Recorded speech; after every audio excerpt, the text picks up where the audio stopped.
ಶಿವಮೊಗ್ಗ ನಗರದ ಹೊರವಲಯದಲ್ಲಿ ಮಲ್ಲೇಶ್ ಕನ್ವೆನ್ಷನ್ ಹಾಲಿಗೆ ಹೋಗಿದ್ದೆ ಇವತ್ತು.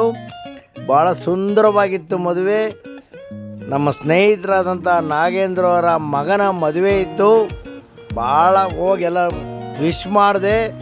ಮಧ್ಯಾಹ್ನ 2 ಆಗ್ಬಿಟ್ಟಿತ್ತು. ಹೊಟ್ಟೆ ಹಸಿತಾಯಿತ್ತು. ಬಾಳೆದೆಲೆ ಕಂಡ ತಕ್ಷಣ ನೀರು ಹಾಕಿ ಕ್ಲೀನ್ ಮಾಡ್ಕೊಂಡೆ. ಎಲ್ಲ ಕೋಸಂಬರಿ ಉಪ್ಪಿನಕಾಯಿ ಎಲ್ಲ ಹಾಕಿದರು. ಇದು ಮಾವಿನಕಾಯಿ ಖಾರದ ಗೊಜ್ಜು ಸೂಪರ್. ಸಾಲಿಡ್ ಕೊಟ್ಟಿದ್ರು. ಇದು ವಿಳ್ಯದೆಲೆ ಚಾಟ್ಸ್. ಇನ್ನೇನು ಸಬ್ಬಸ್ಗೆ ಪಾಯಸ. ಇದು ಕಿತ್ತಳೆ ಹಣ್ಣಲ್ಲಿ ಸ್ವೀಟ್ ಮಾಡ್ಕೊಂಡಿದ್ದು ಬೊಂಬಾಟಾಗಿತ್ತು. ನಾನು ಶಿವಮೊಗ್ಗ ವಿರೂಪಾಕ್ಷ ಮಾತನಾಡ್ತಾ ತಿಂತಾ ಇದ್ದೀನಿ ನೋಡಿ. ಸಖತ್ತಾಗಿತ್ತು ನೋಡಿ. ಇದು ವಿಳ್ಯದೆಲೆ ಮತ್ತು ಮೊಸರು ಹಾಕಿ ಚಾಟ್ಸ್ ಹಾಕ್ಕೊಟ್ಟಿದ್ರು. ಫ್ರೂಟ್ ಸಾಲಿಡ್ ಅಂತೂ ಬೊಂಬಾಟಾಗಿತ್ತು. ಇದು ಹಾಲಿನ ಮೇಲೆ ಮಾವಿನ ಹಣ್ಣಿಂದು ಸೀಕರಣೆ ಹಾಕ್ಕೊಟ್ಟಿದ್ರು. ಬೊಂಬಾಟಾಗಿತ್ತು. ಮಾಮೂಲಿ ದೋಸೆ, ಚಟ್ನಿ, ಪಲ್ಯ, ಸಬ್ಬಸ್ಗೆ ಸೊಪ್ಪಿನ ಪಾಯಸ. ಇದು ನೋಡಿ, ಇದು ಚೆನ್ನಾಗಿತ್ತು, ಸಖತ್ತಾಗಿತ್ತು.